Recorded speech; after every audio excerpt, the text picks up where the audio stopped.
ఏళ్ల నాటి సుదీర్ఘ చరిత్ర ఉన్న విషయం మనందరికీ తెలుసు. అక్కడ వేలాది మంది కార్మికులకు కూడా బతుకునిచ్చేది అదే. కొన్నాళ్ల నుంచి ఈ పోర్ట్ ద్వారా బియ్యం రవాణా జరుగుతుండటంతో ఇప్పుడు లేనిపోని నిందారోపణలు వస్తున్నాయి.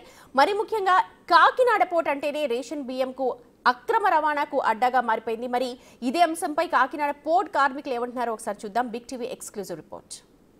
కాకినాడ జిల్లా ఏదైతే యాంకరేజ్ పోర్ట్ కావచ్చు, సీ పోర్ట్ కావచ్చు, కేవలం రేషన్ బియ్యం అక్రమ దందాకి మాత్రమే అడ్డాగా మారింది. అసలు రైస్, బాయిల్డ్ రైస్ ఎక్స్పోర్ట్కి ఎప్పటి నుంచో నిలయంగా ఉన్న ఈ ప్రదేశం అంతా ఇప్పుడు రేషన్ అక్రమ దందాతో అయితే ఒక్కసారిగా వెలుగులోకి వచ్చిందని చెప్పుకోవాలి. అయితే ఓన్లీ రేషన్ బియ్యం మీదే ఇది నడుస్తుందా, లేదంటే బాయిల్డ్ రైస్ మీద నడుస్తుందా అని ఎవరైతే యూనియన్ ప్రెసిడెంట్ వీరబాబు ఉన్నారో ప్రస్తుతం అయితే జెట్టి సంబంధించి ఆయనతో మాట్లాడే ప్రయత్నం చేద్దాం. సార్ చెప్పండి, అసలు టోటల్గా చూసుకున్నట్లయితే నాదెండ్ల మనోహర్ కావచ్చు, లేదంటే పవన్ కళ్యాణ్ కావచ్చు, కాకినాడ కేంద్రంగానే అక్రమ రేషన్ మాఫియా అంతా కూడా నడుస్తుందంటూ కూడా చెప్తున్నారు. అసలు ఎలా చూస్తారు దీన్ని? అంటే ఓన్లీ రేషన్ బియ్యం మీదే పోర్ట్ నడుస్తుందా, పీడిఎస్ మీదే, లేదంటే బాయిల్డ్ రైస్ మీద నడుస్తుందా? అసలు మీరు ఒక యూనియన్ లీడర్గా ఏం చెప్తారు? సార్, ఇప్పుడు రేషన్ బియ్యం మీద పోర్ట్ నడుస్తుందంటే అది కరెక్ట్ కాదండి.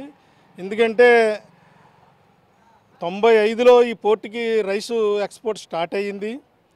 అప్పటి నుంచి కూడా బాయిల్డ్ రైస్ కానీ, బ్రోకెన్ రైస్ కానీ, రా రైస్ కానీ ఎక్స్పోర్ట్ అవుతూనే ఉంది. ఈ పీడిఎస్ రైస్ అనేది లేకపోతే రకరకాలుగా వచ్చే రైస్ కానీ ఏంటి అనేది ఇక్కడ పోర్ట్లో ఎవరికి తెలియకుండా ఉంటుంది. కేవలం ప్యాకింగ్ అయిన వచ్చిన బస్తాలు మాత్రమే ఇక్కడ మేము లోడింగ్ అన్లోడింగ్ చేస్తుంటాం. మాకు అది పీడిఎస్ రైస్ అని అంటే కేవలం పీడిఎస్ రైస్ మీదే పోర్ట్లో లక్షల టన్ను ఎక్స్పోర్ట్ అవుతుంటుంది తప్ప పీడిఎస్ రైస్ అనేది చాలా తక్కువ క్వాంటిటీ ఉండొచ్చు. అది కూడా దాని మీద అయితే మాకు పూర్తిగా అవగాహన ఉండదు. ఒకటి చెప్పండి, ఇప్పుడు ద్వారంపూడి చంద్రశేఖర్ రెడ్డి ఆ టార్గెట్ కానీ ఈ దాడులన్నీ కూడా జరుగుతున్నాయనే ఆ విషయం అందరికీ తెలుసు. ఎందుకంటే ఆయనే రైస్కి ఇక్కడ కింగ్గా మారారు, కింగ్ మేకర్ అయ్యారు. అయితే పోర్ట్లో కొంతమంది అధికారులు సపోర్ట్ చేయడం వల్లే నాదెండ్ల మనోహర్ అవ్వచ్చు, లేదంటే పవన్ కళ్యాణ్ అవ్వచ్చు, వీరికి కూడా సహకరించట్లేదు. వాళ్ళంతా కూడా ఒక వ్యవస్థలా తయారయ్యి ఈ కార్మికుల నెపంతో ఇక్కడ పీడిఎస్ని ఎక్స్పోర్ట్ చేస్తున్నారండి. దానికి ఏం చెప్తారు? ఇప్పుడు ద్వారంపూడి చంద్రశేఖర్ రెడ్డి గారా, లేకపోతే వనమాడ కొండబాబు గారా, లేకపోతే ఇంకొకలా అన్నది మాకు అది తెలియదండి. ఎందుకంటే ఇక్కడ ఎవరున్నా ఈ పీడిఎస్ రైస్ అనేది మిగతా రైస్లో కలిస్తే కలవచ్చు, కానీ దాన్ని అరికట్టవలసిన చోట అరికట్టాలి తప్ప ఇక్కడ ఎవరో ఒక వ్యక్తిని టార్గెట్ చేసుకుంటే ఇక్కడ మిగతా కార్మికులందరూ 30,000 మంది కుటుంబాలు రోడ్డున పడతాయి.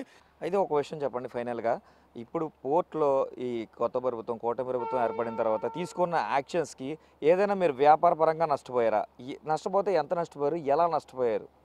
అంటే మేము వ్యాపారస్తులం కాదండి, మేము కార్మికులు.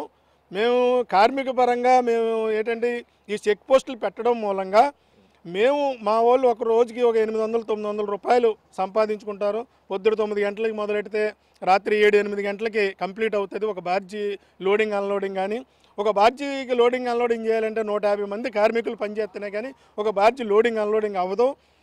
ఈ చెక్ పోస్టులు పెట్టడం వల్ల ట్రాఫిక్ జామ్ పడిపోయి ఈ ఇబ్బందుల వల్ల మాకు ఒక రోజు జరగవలసిన పని 3 రోజులు ఒక బార్జీ మేము లోడ్ చేయవలసి వస్తుంది. పోర్టుకి సంబంధించి ఆ లోడింగ్ అన్లోడింగ్ వరకే మాకు తెలుసు, ఆ పీడిఎస్ బియ్యం అనేది మాకు తెలీదు. అయితే ఇదంతా కూడా జరుగుతున్న గ్రౌండ్ లెవెల్లో వీధుల్లోకి వచ్చి బైకుల మీద, ఆటోల మీద కొంటున్నారు పీడిఎస్ బియ్యాన్ని. అదేవిధంగా ఆ కొన్న బియ్యాన్ని అంతా కూడా తీసుకెళ్ళి మళ్ళీ రైస్ మిల్లర్స్కి ఇస్తున్నారు. రైస్ మిల్లర్స్ దగ్గర నుంచి అంతా కూడా తిరిగి రొటేషన్ అయ్యి మళ్ళీ అది పోర్టుకి వేరే ప్యాకింగ్లో వస్తుంది. అది పీడిఎస్ఆ కాదని మాకు ఎలా తెలుస్తుందంటూ కూడా కార్మిక నేతలు ప్రశ్నిస్తున్న పరిస్థితి కనిపిస్తుంది.